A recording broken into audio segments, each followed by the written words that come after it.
Coming to you, pre-recorded in multiple locations, taxidermy is a dying art, and I think that's hella rad.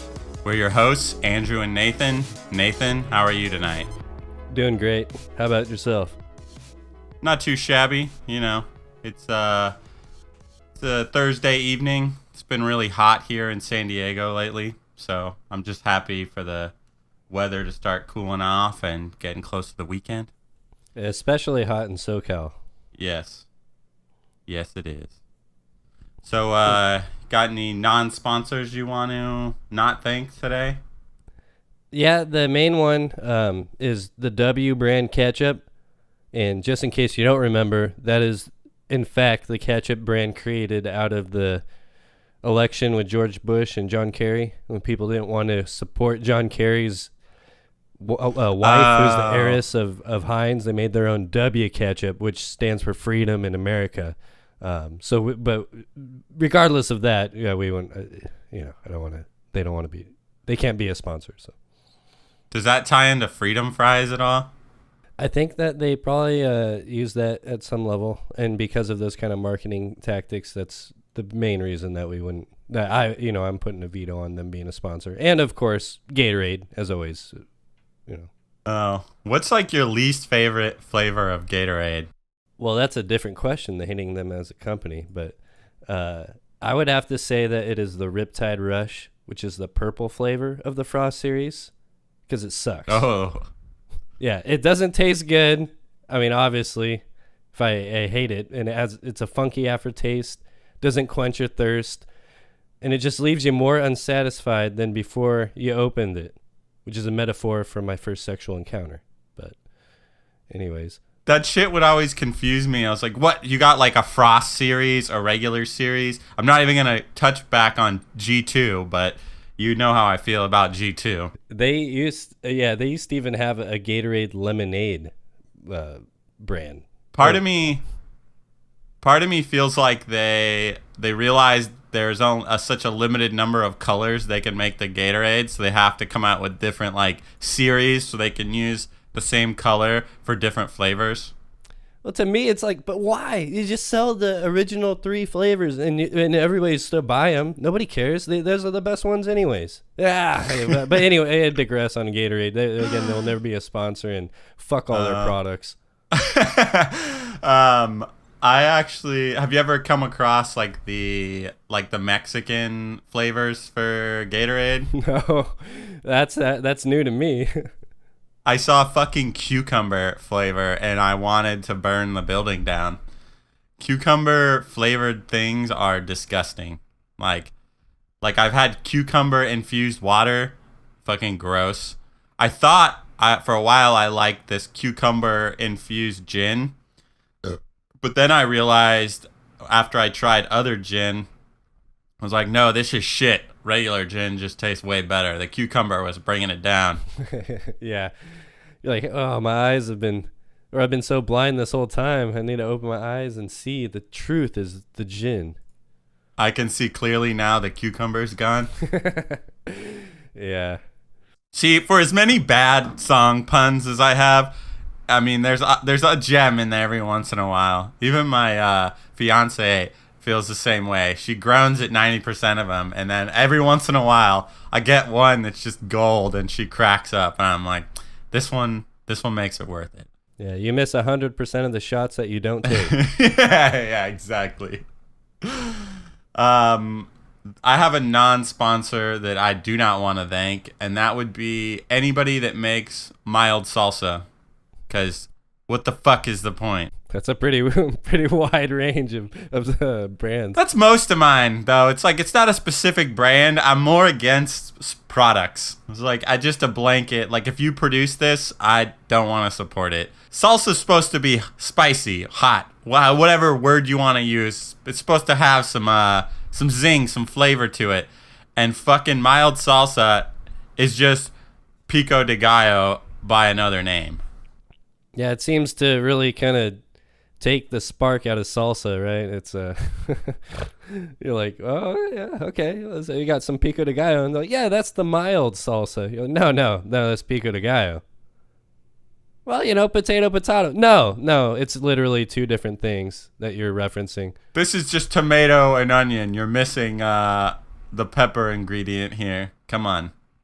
Well, I don't know, y'all. I just bought Tostitos and brought it out here. I wasn't trying to get in no debate about it. I just want everybody to have a good old time. You know, everybody, can you just settle down and have some chips? You know who could be a sponsor is Tostitos Scoops. That shit was a game changer.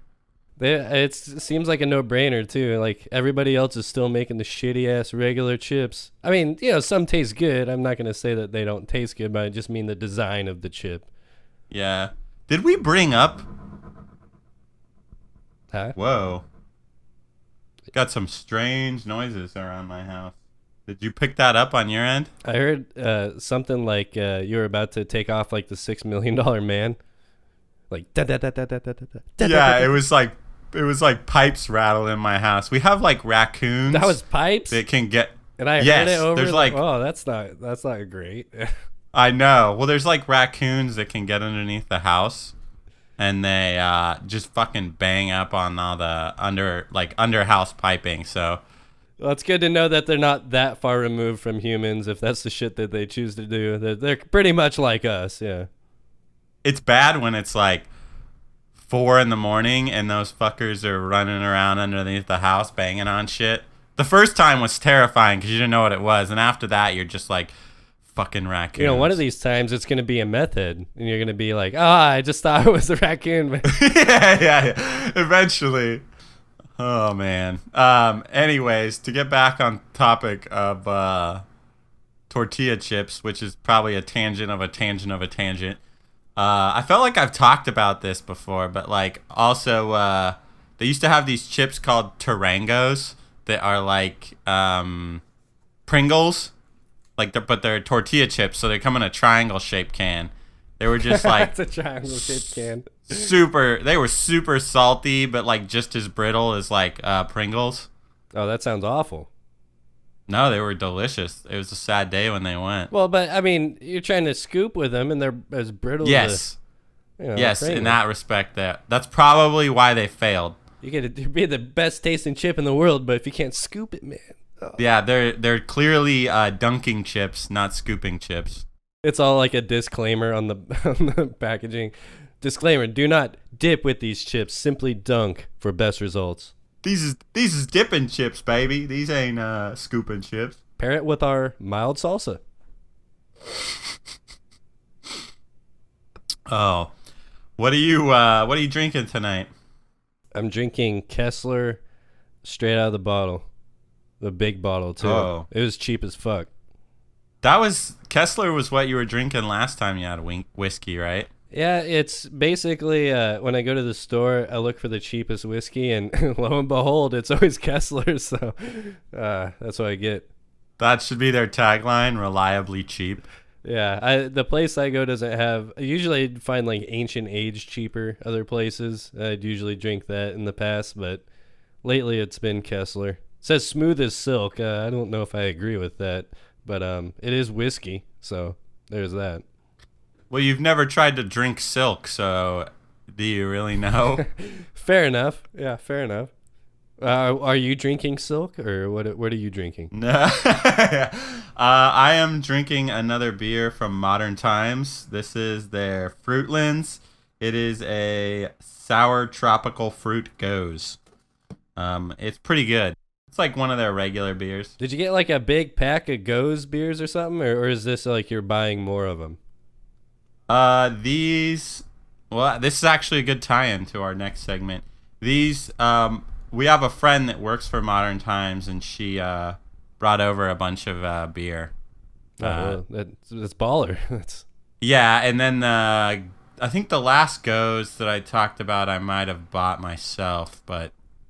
I just like the flavor. But when they were over, that's how we were talking during dinner, and I fucking brought up taxidermy and mentioned the tagline of this episode, and they all started laughing, and I unknowingly made the joke. So thought it was appropriate for the show. Were you drunk at the time? I was on the way. for sure. I was in the car on the highway, not quite at full Yeah. speed, but almost there. I was on the on-ramp to drunk. Sometimes when I know, maybe I shouldn't even say this, but like when you like pick up a 6-pack of beer from the store or whatever, and like I've got like a 45-minute commute home, and it's like sometimes it seems like it'd be nice to just like crack a beer on your drive, because you're not gonna get like drunk on your drive like while having one beer, but it's not worth getting in trouble over. Yeah, they kind of kibosh that with the open alcohol thing, and because I understand the time efficiency that you speak of is by the time you're home, you're like, I'm buzzing, let's drink the rest of these. Yeah, exactly. Generally, you don't want to like have the general people have that pop or kind of power, I guess, because they'll abuse it.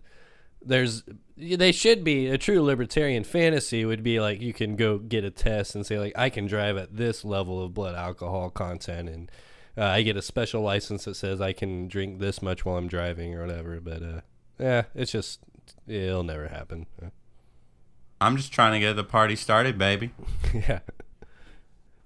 So I brought up taxidermy, and I was just like, yeah, because it just doesn't seem like a big thing anymore. I don't know if it ever was. I don't think there's a lot of money in it. Yeah.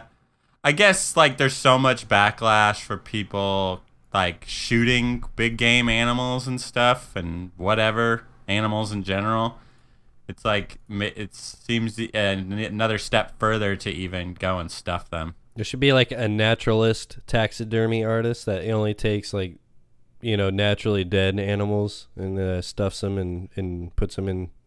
I don't know. I like it. It seems to me what I would question them is like, what is your motivation behind the taxidermy? Are you trying to what are you trying to exhibit out of this stuffed animal? Like what is the goal here? Yeah. Have you ever seen like bad taxidermy? There's like, I think it's like a website or something where they just show them. It's like squirrels and stuff. They're just like the eyes are like just fucked up. I think the biggest one that they butchered was like a mountain lion or something, and it just looks terrible. Yeah, I can only imagine. I mean, I've seen decaying corpses and they look pretty bad. So if you just kind of botch that, like you kind of fuck with that process, but you don't do it properly, it's basically you're like kind of messed with the decaying process instead of taxidermying them. Yeah, probably looks pretty weird.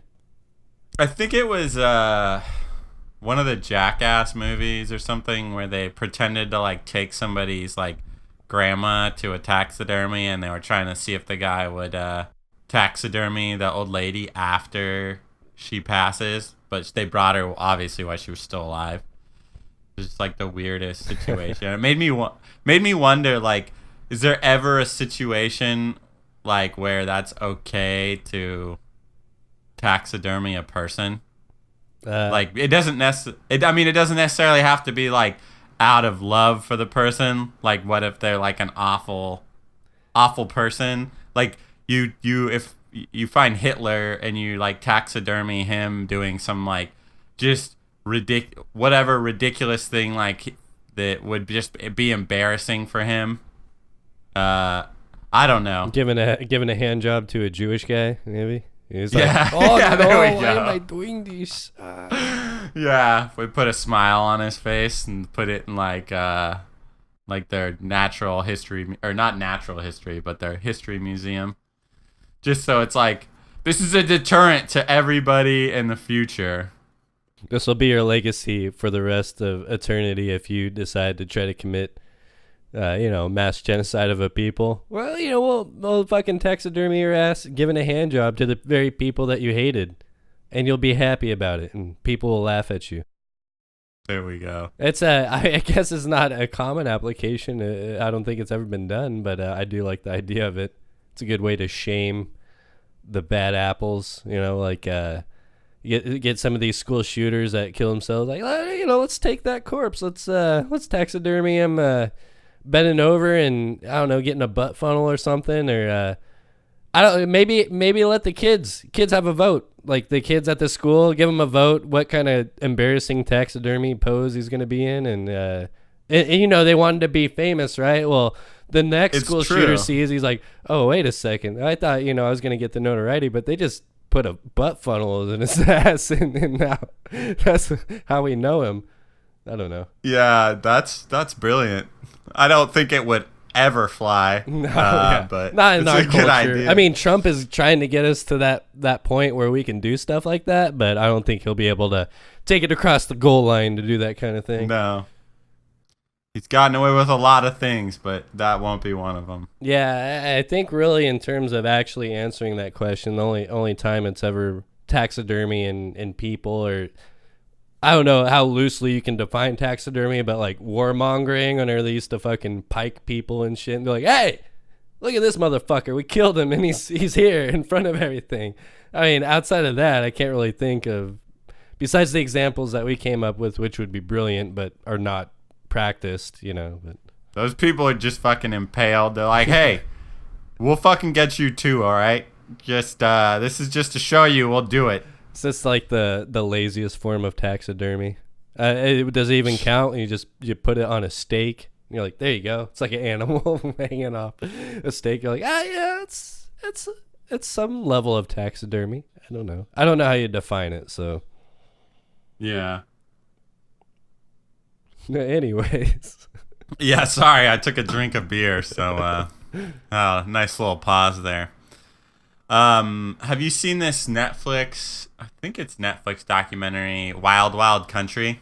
No, I haven't seen like it when your question starts with Netflix documentary, the answer is no. Just I need to catch up on a lot of stuff is what I'm saying. And anything educational, I am not interested in learning. Oh, hey, that's not what I said. What I said is Netflix documentary. Hulu documentaries, you Hulu, okay with? it might be okay. It depends on, that one is a little more open-ended. Does Discovery Channel even have documentaries or anything educational on it anymore? Yeah, I think Discovery does. I think it's TLC, the learning channel, that does it, ironically. But I'm pretty sure Discovery still... Again, I don't know. They're probably just playing Ancient Aliens on repeat. What station does that shit come on? Is it Nat Geo or... George Sukalo. The Ancient Aliens is History Channel. Oh. Was that what you were asking? Yeah. Oh man, I got History and Nat Geo confused. I don't know why I thought that Ancient Aliens would be on National Geographic. Nat Geo still has some integrity, I believe. Yeah, and aliens have nothing to do with what they cover. But no, I haven't seen the long answer, short version. I haven't seen it. Well, it's basically like this cult that originated in India, and then they moved to the U.S. and basically started taking over like larger and larger portions of Oregon. It's just like the cults are always so fascinating because it's like on the surface level, it always seems like, not all the time, but it's like, oh, it seems like kind of normal. And then whenever you get deep enough into it, you always find some aspect of it that's just like, okay, this is where they went wrong. Like most of the time, it's like the leaders just like fucking all the women in the cult. Yeah, I was gonna say that to me that seems like the biggest appeal to a cult is fucking rampant sex with young impressionable women. But yeah, that's the biggest appeal to me. But I guess that's like the big division between what we would consider, even though some of, to be fair to cults, I guess all religions seem kind of batshit crazy on some like ideological level when you get really literal with the text or whatever that they follow, where you try to point to that as like cults, they're obviously crazy on a different level, even though the established religions it's still crazy. It's just like there's like a totally other level of crazy in a religious sense, and that's how you define a cult, I guess. So. I would just do like, I feel like there's a way to, I don't even know. I'm not gonna say that there's a way to make a good cult, but I would do like, if I were to do a cult, it would just be like the cult of affordable housing. So we just pool our money together so that everybody in the cult would just be able to have like home down payments after like 4 or 5 years, and then that's it. Like then we're just like hang out. There's no weird like alternate shit going on. You just described a commune, basically. Yeah. You damn communist. I've been co-hosting the show with the fucking commie this whole time. I'm going to go back to China. Is that the only communist country left? I guess, yeah, that's the last communist stronghold, and they're not even really... I mean, they got Walmarts there, right? Like, how communist can you fucking be when you got a Walmart? I mean, they got KFC also, so... Yeah, North Korea is really the only true communist country, right? Like, fucking dirt poor and everybody is brainwashed. That's, like, the true definition of communism. I was thinking, like, how do they survive with, like, it just being such a shitty place for so long? And then it dawned on me. I was like, oh, he's just drug trafficking. Like, he just has the production of illegal drugs there, and then... Is that what's going on? How else would you, like, keep that going if it weren't just, like, an illegal drug trade? Well, I think a lot of it is just because their political position as communists, they're getting like funneled money just like randomly. But again, it could obviously be, I get it, like there's got to be some nefarious elements in drug trade could very easily be a part of that. But I do believe because of their political standing in terms of like the big conflict between the Western world and the Eastern world in terms of like communism, capitalism, and whatnot. I feel like because they're like such a strange, it's almost like symbolic, and that's why China is kind of like funneling them the money. And let's face it, China has more money, or I guess the economy is like a bigger issue. We owe them like ridiculous sums of money, so when it comes to pay the piper, I guess it's all mute anyways. China just owns us basically, but I feel like because North Korea has that kind of weird position with us, that they're kind of almost bankrolled in a sense by them. The more you know. Yeah.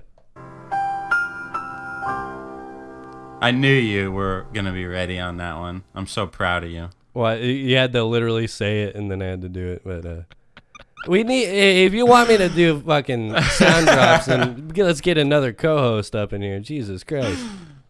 All right. Open audition for the 0 listeners out there. Yeah, nobody's interested. That was perfect, though. Yeah. Come on. You can do it. You don't even need to put your back into it. It's true. I'm leisurely sitting around. I'm definitely not using many back muscles, if any at all. I'm sure on some level, just by the nature of needing to balance upright, I'm using muscles. But outside of that, no other muscles being used. There were no other muscles used in this conversation.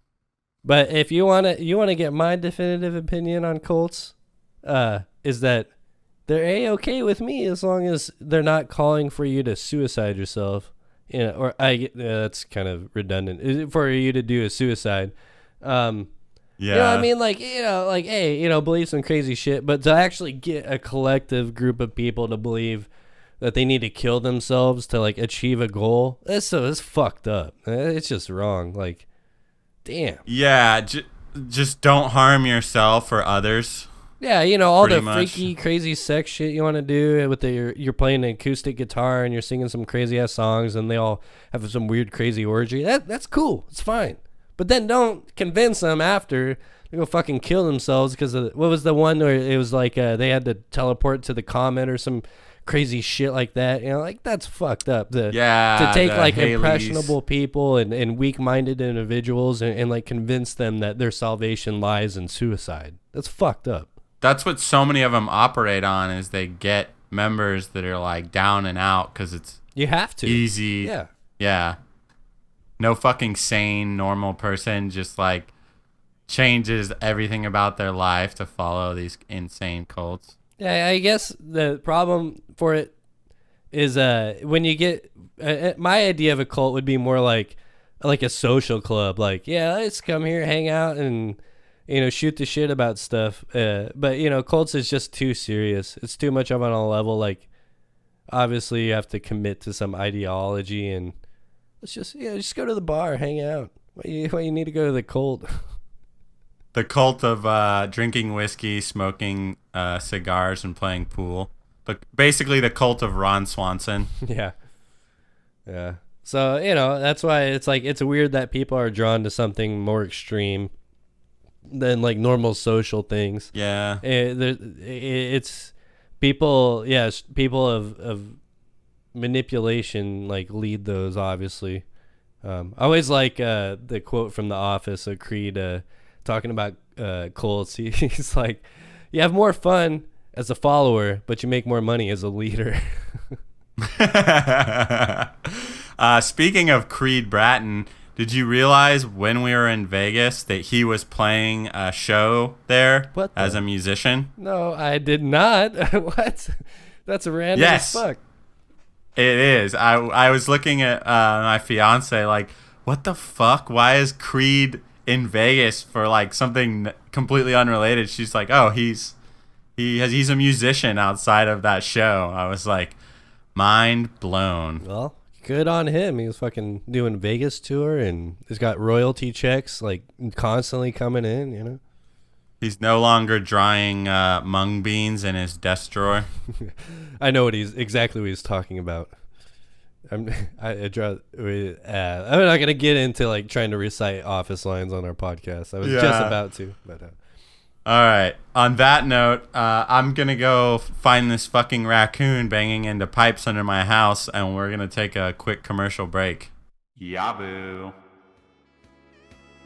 What a Dog Wants brand dog food is the premier dog food on the market.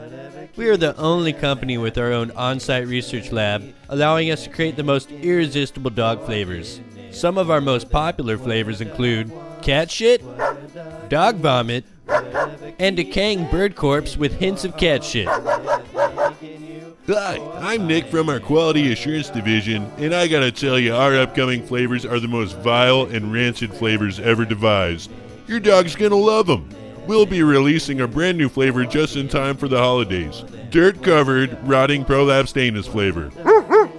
So, just remember the next time you go dog food shopping, get what a dog wants. What a dog wants, what a dog needs, whatever keeps them happy and makes them eat, and they're thanking you for getting it for them.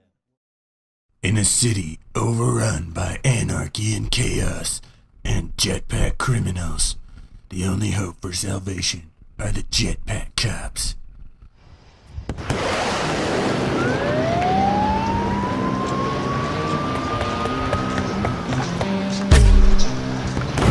The net trap missed, Captain. What are we gonna do? Grab the empty jetpack missile launcher. No criminal commits jetpack crimes and gets away with it in my town.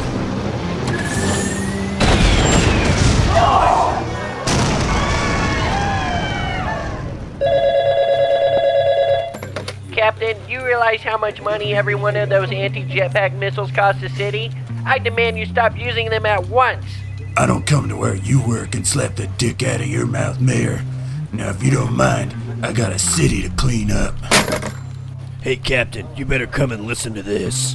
Staggering statistics released today show that the arrest rate in the city has dropped to nearly 0%, and there's a significant increase in the number of deaths involved in police pursuits. Some say this is due to the nature of the arrest methods employed by the Jetpack police force, which almost guarantees death of all Jetpack suspects that they pursue. I'm here live at the Jetpack Cops protest, and people are not happy. Sir, tell me, what do you think about the Jetpack Cops? Yeah, my name's Tim, and I think that the Jetpack Cops should go to jail. Don't these people see we are the only ones standing in the way of the jetpack criminals, and they want us in jail? What are we gonna do about it, Captain? There's only one thing we can do. Get back out there and keep stopping jetpack criminals with net traps and anti-jetpack missile launchers. Tune in 8/7 Central to Jetpack Cops on the Cop Network.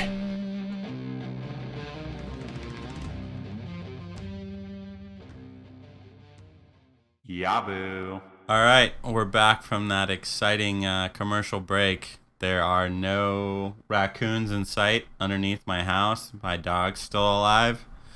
Everything's good. Nathan, how are you? I'm just happy to hear that there's no like meth heads or raccoons or any big issues going on over there. It was a little concerning when I heard that sound come through. It did sound like you were about to like teleport, but I don't know. Translating that as a problem is not good. I didn't look for meth heads. I only looked for raccoons, so there could still be a meth head underneath the house. Well, as long as he isn't bothering you, I guess it's okay. Yeah, he's probably just trying to sleep and eat some candy and do some meth, so he's not hurting anybody. Yeah, I'm glad that you're cool with that, You're a pretty progressive guy. Yeah, I'm understanding. I mean, we both came from Merced. It's like the meth capital of the United States, so you gotta have a little sympathy, right? It's on a percentage level, just for anyone listening, our hometown for sure, king of the meth. So we got that. Oh yeah, and what was it? Premarital pregnancies or whatever it is. Yeah. Yeah, we were number one for that percentage wise. Unwed pregnancy, would that be what it's called? Yeah, whatever it means whenever you just have a kid when you're in high school is basically the statistic. Whenever you're in high school and you have a kid, that's Merced. I always think back on that, like, I'm 30 now, and I'm like, fuck. Could you imagine having a kid at, like, 16 or even 18? Yeah, you at my age now, it'd be like, well, I'm almost done with this. Like, he's almost 18, Like, I'm almost done with the burden of a child. Yeah, that's the only point where I'm like, at least they like got it taken care of. Like my brother had a kid at I think he was like 22, 23, and his son's like about to start high school, and I was like, man, you're gonna be like, before you're 40, you're gonna have your kid out of the house. You'll have that like biological need fulfilled to like procreate, and you just enjoy yourself from that point. Yeah, perfect time for a midlife crisis. 40. yeah. Start selling, just get wrapped up in some like pyramid scheme, or like go try to make yourself famous, or waste all your savings on a bad business idea. Yeah, buy the most expensive Harley at the shop. If I can get involved in a pyramid scheme. That's a good, I feel like I'm feeling the pull towards that in my, I'm starting to get toward the mid-30s. I'm feeling that pull. I'm like, I know it's going to happen. I'm going to get my midlife crisis very soon. So I understand. If we die at 60, this podcast is our midlife crisis. Yeah, I think it's a loose with the midlife crisis. But the way that I eat my dietary, my diet, as it were, 60 is probably a safe bet for the heart attack. I liked, I think it was one of our friends always talked about like dying young. And then it's like, well, it's about that age, so do you still feel that way? Yeah, that changes a lot. You got to admit to yourself, you're like, yeah, you're just pretty much clasping onto life until you're dead.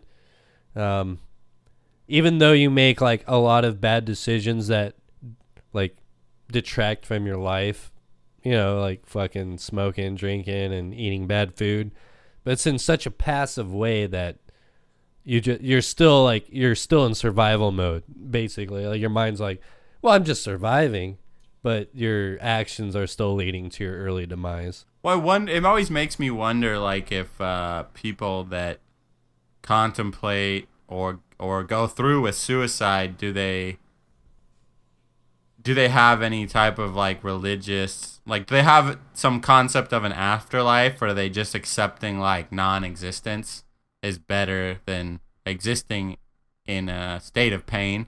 Yeah, I guess that's really kind of the crux of it. Like, philosophically, you have to kind of come to some terms.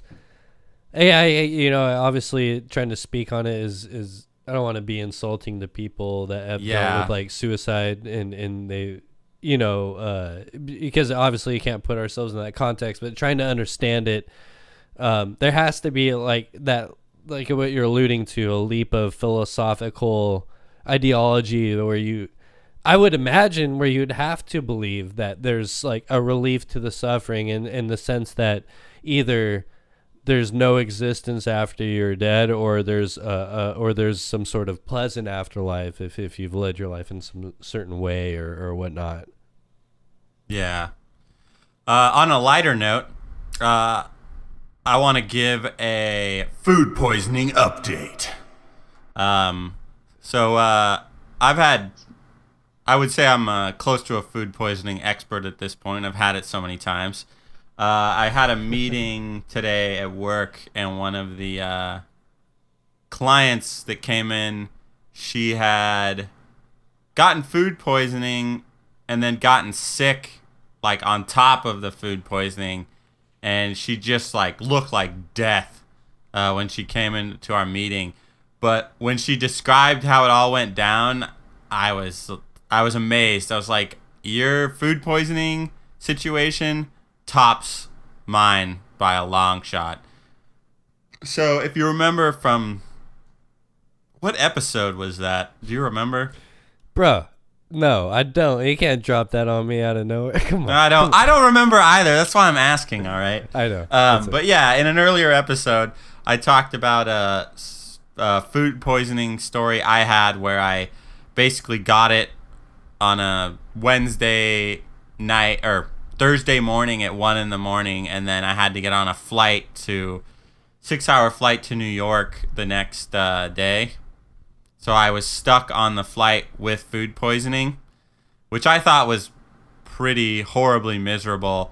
This lady got food poisoning 6 hours into a 13-hour flight to China. You gotta be kidding me, dude.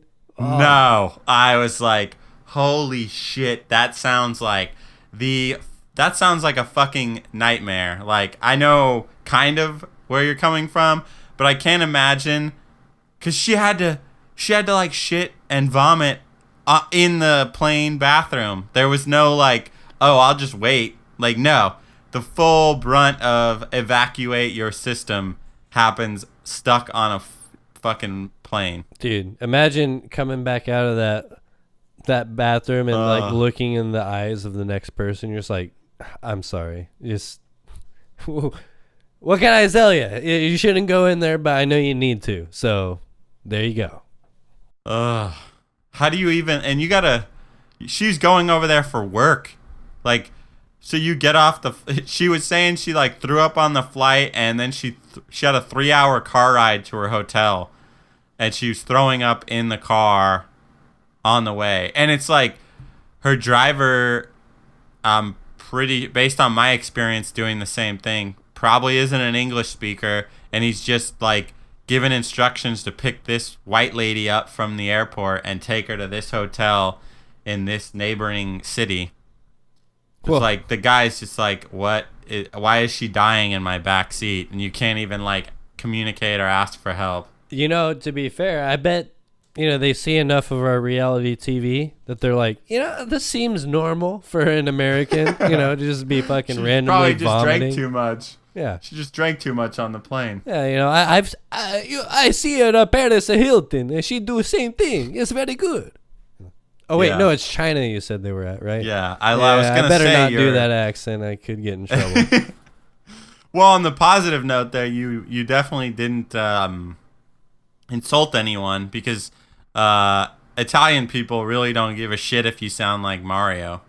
Yeah, that's why I defaulted to to that instead of safe. Yeah. Safe move, bro. Safe move. But let's all admit it. If I did the Asian thing, it could be a problem. And that in itself is a problem. But anyways, I digress. I want to live in a world where I can do like 1960s Asian caricature acting without getting anybody offended. Just a quick aside on that. Like, we have a mutual friend that used to date an Asian lady, and one of our other friends, his cousin, we used to hang out a lot, and he just went ham on the Asian like accent, like to the offensive level, and like it got to a point where it was like a source of conflict. Like every time he came over to hang out, like he would rip into the Asian accent so much that would piss off our mutual friend. That it's like it made it uncomfortable for me because I was like, it's funny what he's doing and I'm laughing, but I get why my friend's upset about him doing it. It was, but yeah, I mean, I feel like I want to live in a world where people aren't upset by the Asian accent, or such a stereotypical personification of it. Cause it's funny. It's kind of funny. Don't at me about this. Yeah, I was gonna say, we should probably just move on before we actually cross the line that we're just kind of. Well, let me tell you what I'm talking about. Why it sounds funny. Yeah. Just kidding. So I wanted to bring up my favorite segment, and that is things you wish existed already. You should put a question mark at the end of that, because I often am shitting on the things that we would, and I feel like we often find that our ideology, or like the things that we think that we want to exist, that we really don't. Yeah, that's what we just basically find out, oh, we don't want this to exist, and here's why. I mean, although, despite all its shortcomings, I still want jetpacks to exist. Yeah, even though it would create a total state of anarchy, it's worth it for the fact that you'd have a jetpack. I do agree. Well, I mean, just the show. I just want to watch Jetpack Cops. It would be the #1 show in America. I firmly believe that. We're going to create a noir-style podcast where it's just the lives of jetpack cops solving jetpack crimes. Yeah, we think we get no people listening to this podcast. Imagine how we're going to feel when we do that podcast. Great. Yeah. I'll do it for our own enjoyment. Like most of the jokes that come out of my mouth are to make myself laugh. Yeah, and only yourself. That's the problem. Yeah. Yes, Just it is kidding. a problem. So this week I wanted to talk about Mars Colony. So basically, my question to you is, would you go ever? Like, and what point would it have to be? Because for me, like, no fucking way I'm going over there as the first, like, wave to colonize, you know? That seems, I don't know. Boring's the wrong word, because it's an amazing feat, you know, to do that. But you're also giving up, like, your life, and it's like converting to Islam? No, whoa, bro, whoa. I just wanted to say it. Sorry, go ahead. Yeah. Oh God, what are they called? Why am I blanking? Amish. It's like you convert to being an Amish person. My opinion is, the first thing I hear when you're talking about like for early colonizers of Mars is certain death. Yeah. I feel like you're guaranteed to die, but given that, I still agree with you. Like it's kind of you gotta be a special kind of person, I think, to be the first, like to be the person that wants to actually colonize Mars. I guess that's America is founded by similar kind of people, right? People that just want to colonize a new world, but not me. Yeah. But that would, for it to be a good comparison, there'd have to be Martians there that we need to fucking murder in order to take over the planet. Yeah, it's not quite the same when we don't get to genocide the existing natives. Yeah, it's true. They're like, there ain't no challenge? You mean I don't have to kill anybody to take this shit over? Well, this ain't no fun. I can't even get diseases like dysentery. Man, what's the point? I know there's not going to be an Andrew Jackson of the moon. That's a disappointing thing, you know, like the Trail of Tears for Martians, you know, that's not going to happen, sadly. We accidentally bring back some like ancient Martian like bacteria. So we get like super diarrhea over there. Like everything leaves your body as soon as this virus takes effect. I mean, it could be. That's kind of alludes back to why of like certain death appears to be the #1 reason I wouldn't want to do it.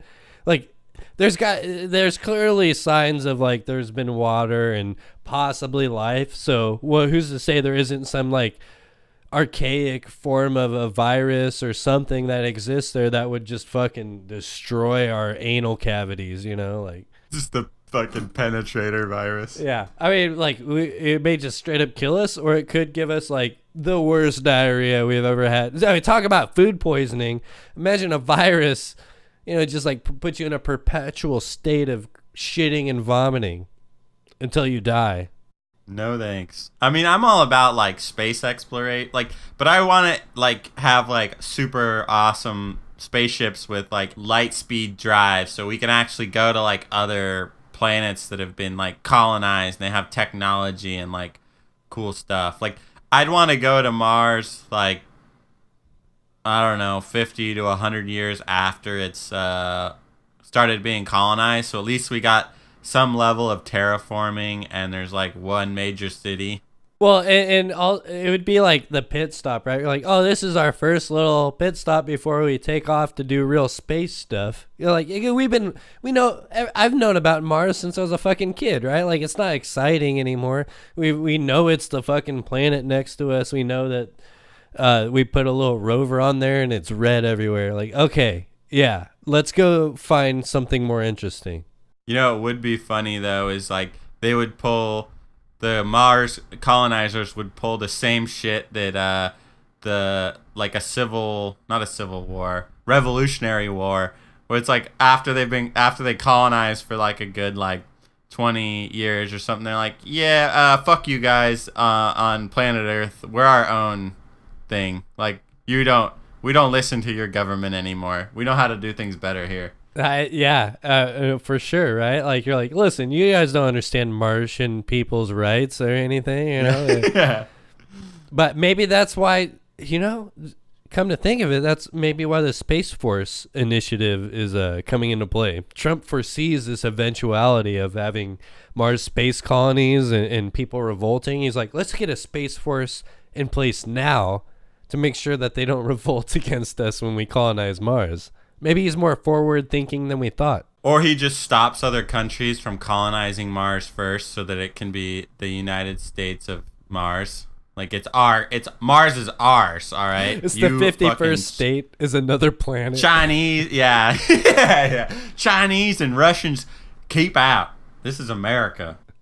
We don't even add fucking Puerto Rico as a state, but we got motherfucking Mars as the 51st state. What would it be another star? Yeah, we'd have to totally redesign the flag. It's just one circle. They add a circle at the end instead of a star. Yeah, it's all these states and then a planet. The United States of America plus Mars. Plus Mars. And Matt Damon, because he was in that movie. And Matt Damon. Matt Damon. Surprised he didn't get more after Team America. Like he didn't get made fun of more for that. But I feel like they laid into everybody so well that it's like Kim Jong Il like got made fun of really bad in there, and Alec Baldwin too. Yeah, it's just Matt Damon. He's generally a pretty good actor. Yeah, so if people forget about it, they're like, oh, that was funny, but I like Matt Damon. I'm a fan of the Bourne Identity movies, despite everyone's criticism of the shaky cam and nausea. Well, to me, that criticism is only valid for Cloverfield, because other movies don't bother me as much. Maybe it's because I'm just accustomed to it. And I feel for people that may get like nausea or just feel like weird about watching it, but Cloverfield is the worst. That movie sucks. And they tried to do the shaky cam the whole time and it just failed. And anybody that defends it is an idiot. Did you see the other two movies in the trilogy? No. I'm glad I didn't. I didn't know that there was more. I knew there was another one, but I didn't know there was 3. Jesus. So 10 Cloverfield Lane was like girl trapped in a bunker. You have no idea there's any connection to the other one. I'm just going to spoil this for everybody because... Yeah, so I got really into the lore behind... I'll explain the whole thing. But after the first movie, a giant monster comes up from under the ocean. The second movie, it's like a girl gets, I think she gets She gets her period early, and it's a problem. Sorry. Definitely. She gets in like a car crash, and like this guy rescues her, and she wakes up trapped in a bunker, and he's like, you can't go outside, like blah blah blah, there's all this shit happening out there. Like basically she just thinks he's crazy the whole movie. And then the last like 10 minutes she like actually escapes the bunker, and it's like midway into the alien invasion from the first Cloverfield movie. And then so it's like the movie wasn't related at all, and then it's almost felt like they just shot some extra scenes at the end to tie it in after they like bought the rights to the movie. It's like they had this script and they're pitching it, and they're like, the only way they could get him to convince him to make it is like, and you know, it's also part of Cloverfield. And they're like, really? Okay, tell me more. They're like, yeah. At the end, it's Cloverfield. Yeah. I wouldn't buy into this theory so much as if the third movie didn't do the exact same thing to a even worse degree, where it's pretty much just some movie in space, and they fucking basically just put all these random elements of the overarching story into the movie to make it like tie into the other ones. They just punched up like an original script with Cloverfield references. Yeah, it's like they just put all these random elements into the whole thing to make it like be a part of it.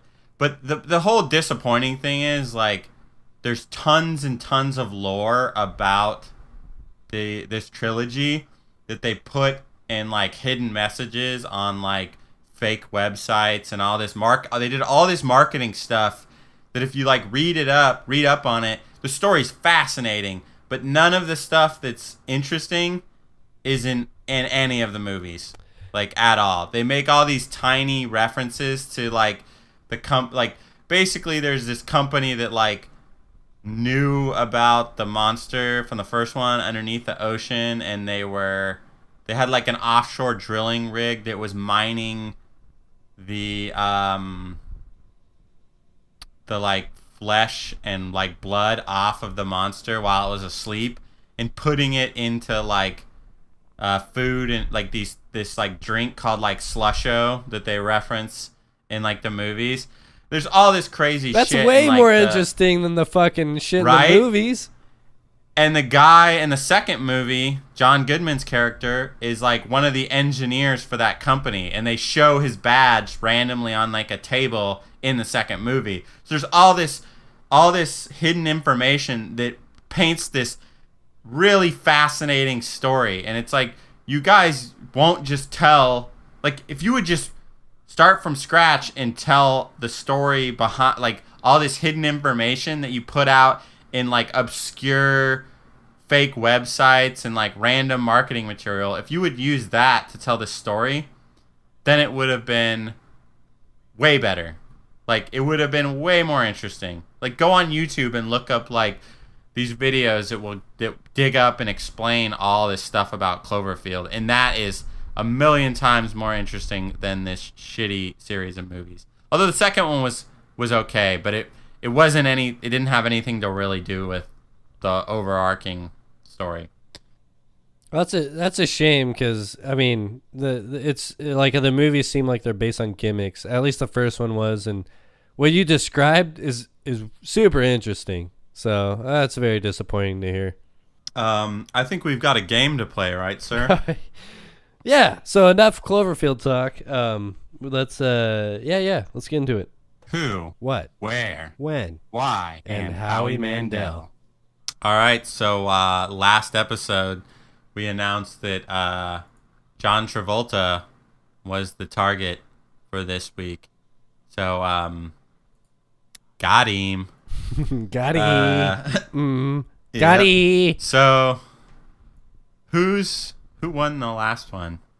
That was me, right? Because you won the first one. Yeah, let's just call it a clean slate from here on out, because there's a lot of confusion about rules and who was abiding by them and who wasn't. The only reason I brought it up was we have to decide who goes first. Yeah, whatever, whoever, you go first. It's fine. All right, I'll go first. So, during my search, I found out some very fascinating information about Howie Mandell that I didn't know that I think you guys will find interesting. So I'm going to start this off I'm going to make the link from the John Travolta side. So John Travolta, I think the movie was 1992 or 93. He did a movie called Shout, which I'm assuming is a musical of some sort. So I didn't bother to look at anything from that movie other than the cast list. And I found a very peculiar link to basically an unknown voice actor named, I think it was like Bob Bergen? Vance Refrigeration. Bob Vance Refrigeration. Who's Bob Vance? Oh, honey, you got a lot to learn. Phyllis Vance of Vance Refrigeration. Quote by Phyllis Vance. Yeah. So, so this guy, Bob Bergen, was a voice actor for Shout. He was just kind of an extra, but he was also an extra voice actor in the movie Gremlins. So he was one of the voices for the different gremlins in the series. Not to be confused with the Mogwai, which were the furry little Furby type creatures before they got...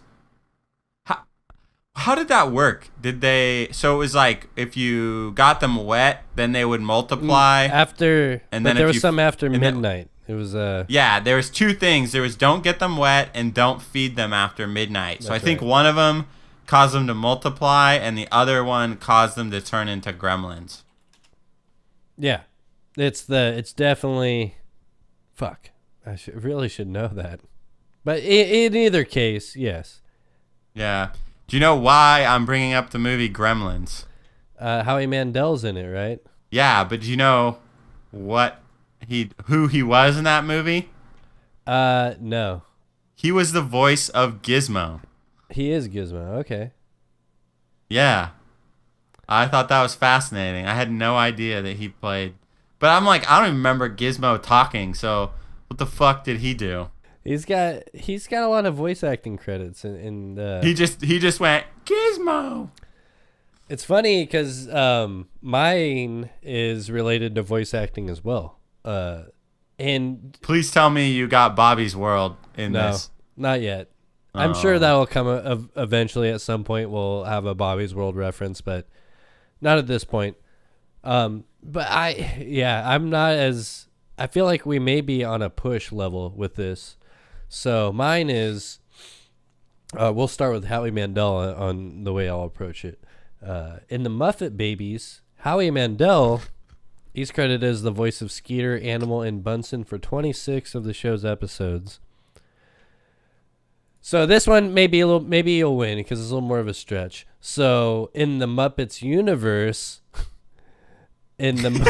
Yeah, I don't know where you're gonna go, but I win. Yeah. So, but let me at least finish. In the Muppets 2016 version of the Muppets, in the episode "Got Silk," Amy Hecklingberg is credited as a writer on that episode of the Muppets, and she also. Are you calling them Muppets? Muppets.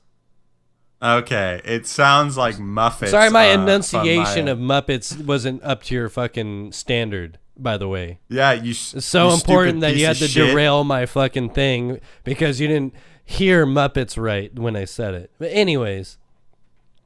You got a stupid mouth. I don't have stupid ears, okay? I don't know why I'm trying to do a podcast. I can't even talk, and I'm trying to do a podcast. Anyways, so the lady that's credited as a writer on that episode of the Muppets, she is also the writer and director of Look Who's Talking and Look Who's Talking 2, starring John Travolta. Was that with the talking babies? It wasn't Kirstie Alley in that Of course, too? yes. Damn. So just, That's good. it's not a direct reference because I have to go into the Muppets babies to the Muppets. So I think that might be where I lose on this one, but that was the best I could think of. Like it took me a while to come up with that one. Yeah. That was good though.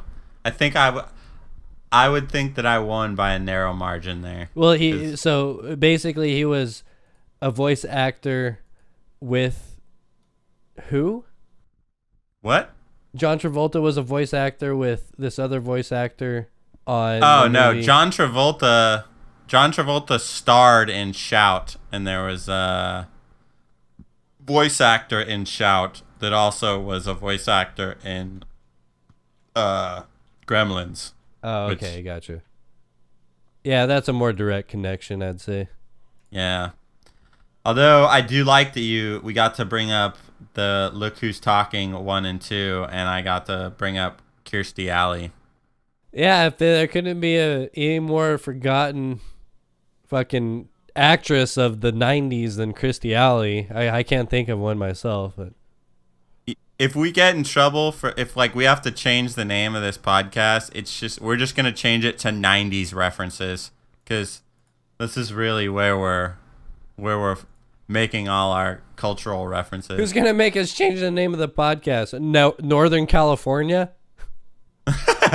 I did do a Google search, and there's a bunch of random clothing with the name of the show on it, so that had me a little. The name of what show? Hella Rad. Like all these random clothes. Maybe, I mean, they just have the words on there, so who knows? Yeah, we talked about people can make shirts with I Plane New York on them with the 9/11. Yeah. So I'm not too worried about hella rad shirts. Yeah, but that'll be our argument in lawsuit. When we're litigating this, I'm definitely gonna bring that up. There we go. Oh, I think the people need their weekly update. Yeah, I definitely am I'm not gonna leave them without it.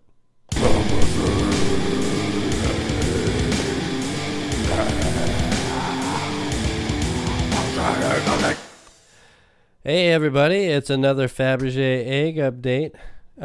For those of you that are uninitiated of the possible 50 jeweled imperial eggs, only 43 are still known to exist.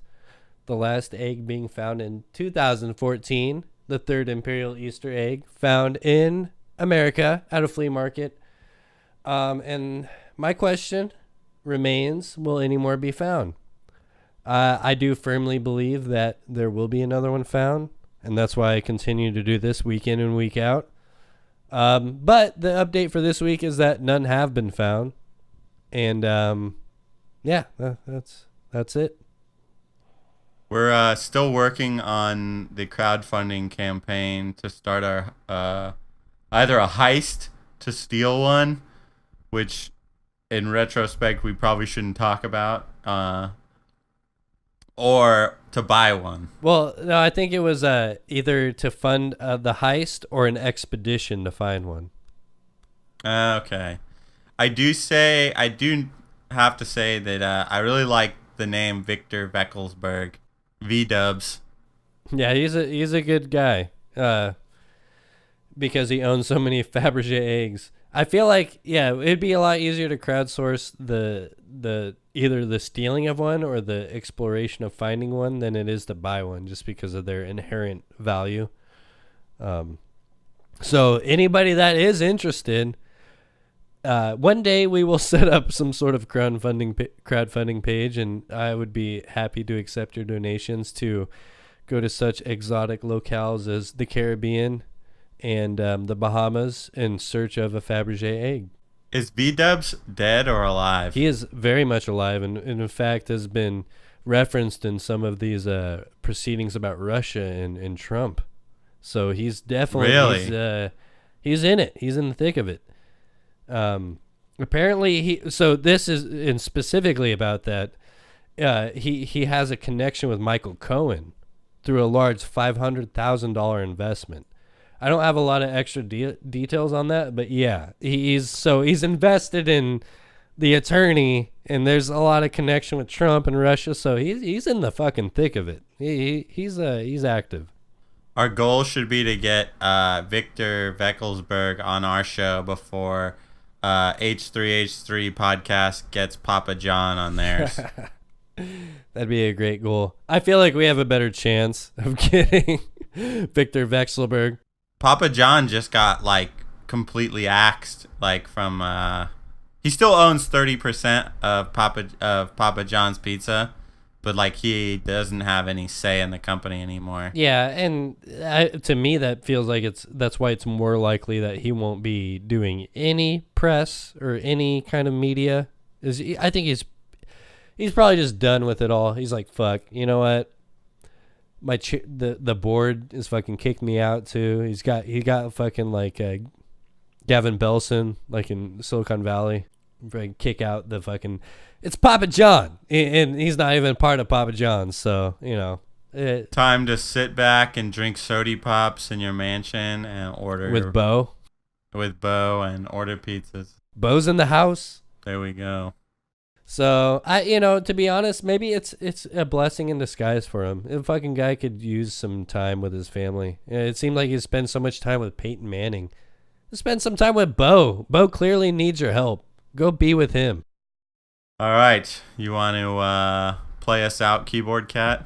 Yeah, play us out.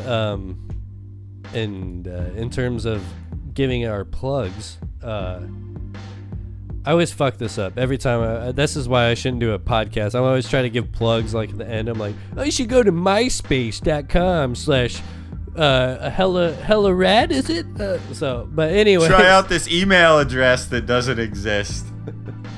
Yeah, send us to the email that we don't have. But yeah, for real, do check us out if you are listening, and we would appreciate any feedback. We're at soundcloud.com/itshellarad, twitter.com/itshellarad, facebook.com/hellarad, YouTube. Our goal is to get the minimum amount of subscribers required to get the custom domain, but for now, if you search hellarad on YouTube, just look for our logo, which is basically hellarad in bright neon green font. Looks like it's from the 80s. Just look for that. And yeah, feel free to interact with us on any level. And even if you hate this and you've made it through this point and you think it sucks, just let us know, man. Just let us know. Yeah, we don't know that we shouldn't be doing this anymore. Yeah. So we need you to let us know to just stop now before we embarrass ourselves even more. Yeah, if you're firmly against the things that we've been saying and the podcast in general, let us know. To me, it's better than nothing. So, anyways, thank you for listening, and until next time, have a good one. Yabu.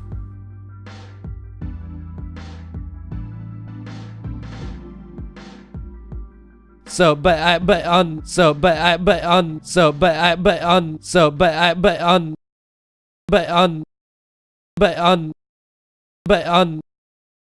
on